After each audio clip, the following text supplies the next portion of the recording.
Assalamualaikum warahmatullahi wabarakatuh. Selamat pagi anak-anakku. Bagaimana kabarnya kalian pada pagi hari ini? Alhamdulillah, semoga sehat semua, amin. Seperti biasa, sebelum kita mulai pelajaran PKN, marilah kita berdoa terlebih dahulu agar ilmu yang kita dapat bermanfaat buat kita semua di dunia wal akhirah. Dan juga marilah kita berdoa apabila ada teman-teman kita, guru-guru kita, orang tua kita, sahabat kita, serta pemimpin bangsa kita yang sudah sakit, mari kita doakan semoga diberikan kesembuhan. Dan juga marilah kita berdoa agar virus COVID pandemi 19 segera berakhir, sehingga kita bisa bertatap muka kembali dalam proses belajar mengajar. Berdoa dimulai. Dapat diakhiri, silakan dibuka LKS-nya mengenai konflik permasalahan yang muncul dalam keberagaman di Indonesia. Halaman berapa ini? 38. Permasalahan yang muncul akibat keberagaman. Jadi keberagaman itu selain berdampak positif juga berdampak negatif. Bentuk keberagaman masyarakat Indonesia, ada keberagaman suku, bangsa atau kelompok etnis adalah kesatuan hidup manusia yang mempunyai sistem interaksi, sistem norma yang mengatur interaksi tersebut. Adanya kontinuitas dan rasa identitas yang mempersatukan semuanya. Jadi suku adalah kelompok etnis dalam suatu daerah yang mempunyai sistem norma yang mengatur interaksi tersebut. Jadi di dalam suku tersebut ada sebuah norma atau aturan yang mengatur dalam masyarakat tersebut. Kalau orang menyebutnya itu hukum adat. Misalnya saja suku Madura, suku Dayak, Papua, dan lain sebagainya. Keberagaman budaya. Budaya adalah hasil karya manusia, baik yang bersifat fisik maupun non-fisik. Budaya adalah pola hidup yang tercipta dari sejarah, yang eksplisit, implisit, rasional, irasional, dan non-rasional, yang terdapat pada setiap waktu sebagai pedoman yang potensial bagi tingkah laku manusia. Jadi budaya adalah hasil karya dari manusia, baik dalam bentuk fisik maupun non-fisik. Indonesia negara yang beraneka ragam budaya. Budaya diciptakan oleh masyarakat melalui hasil pemikiran. Di dalam setiap kebudayaan itu pasti mengandung sebuah makna. Pasti. Misalnya saja tarian yang ada di Kota Malang, tarian tradisional Malang, itu pasti mengandung sebuah makna. Artinya apa? Tarian ini ditujukan untuk apa? Juga baju adat atau baju daerah, itu masuk budaya. Itu pasti ada tujuannya dalam pembuatannya serta manfaatnya. Keberagaman agama adalah sebuah keyakinan dalam setiap individu. Kalau kita meyakini Tuhan kita Allah, ya sudah Allah.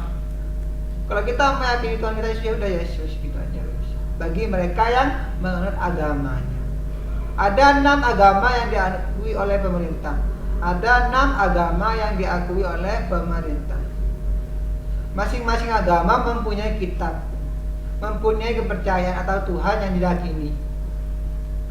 Jadi kita sebagai umat yang beragama, sebagai warga negara yang baik, kita tidak perlu menghakimi atau melecehkan agama orang lain. Seharusnya kita saling menjaga satu sama lain. Istilah agama Islam kita, untukmu agamamu, untukku agamaku, ya sudah gitu. Kalau dalam satu hal ada orang menjelekkan agama kita, terus kita balik menjelekkan, kita apa bedanya dengan mereka? Sama saja, nggak ada bedanya.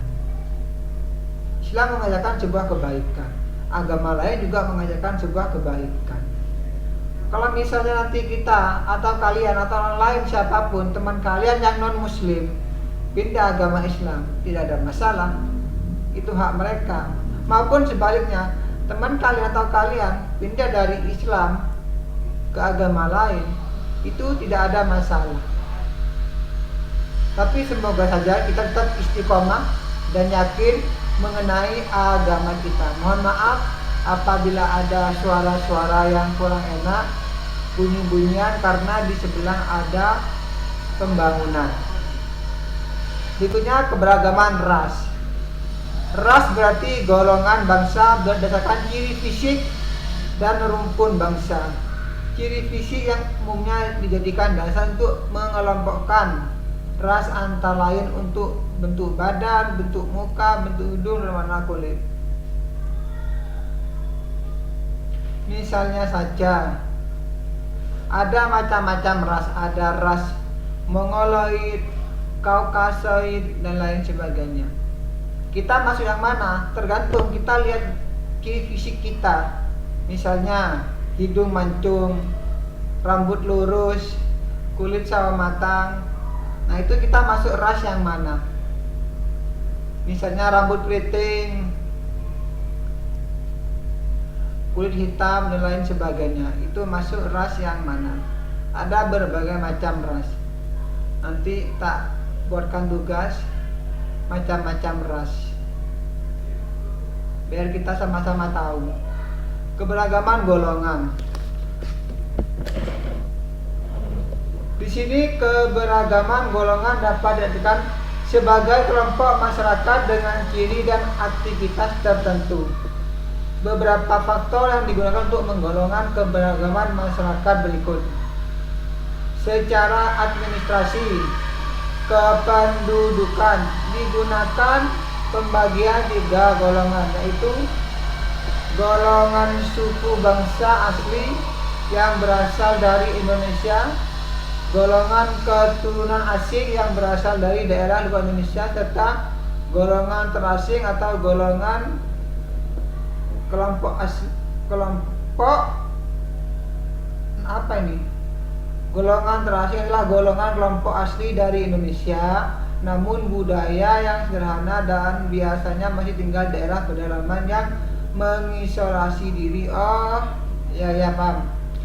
Jadi golongan masyarakat di sini di atas, kalau dari segi kependudukan itu dibagi menjadi 3. Ada golongan asli Indonesia, ada golongan luar Indonesia, ada golongan asli Indonesia, tetapi masih tinggal di pedalaman, atau kita menyebutnya masyarakat suku pedalaman.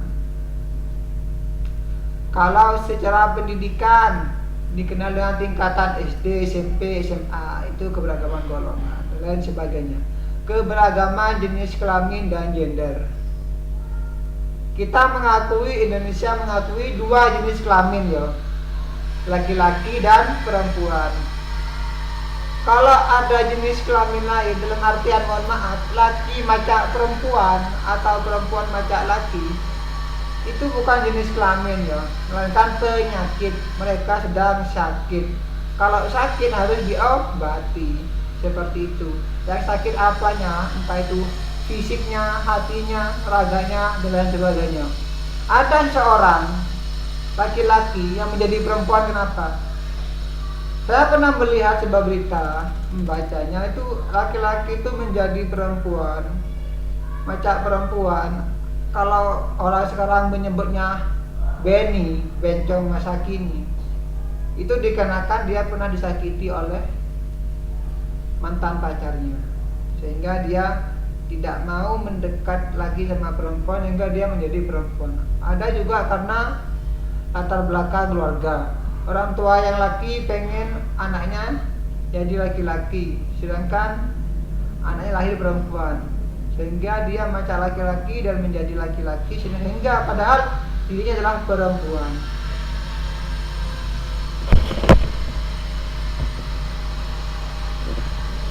Konflik minggu depan kita bahas ini. Cukup saja materi kita pada minggu ini. Jangan lupa belajar, tetap jaga kesehatannya. Sekian, terima kasih. Wassalamualaikum warahmatullahi wabarakatuh.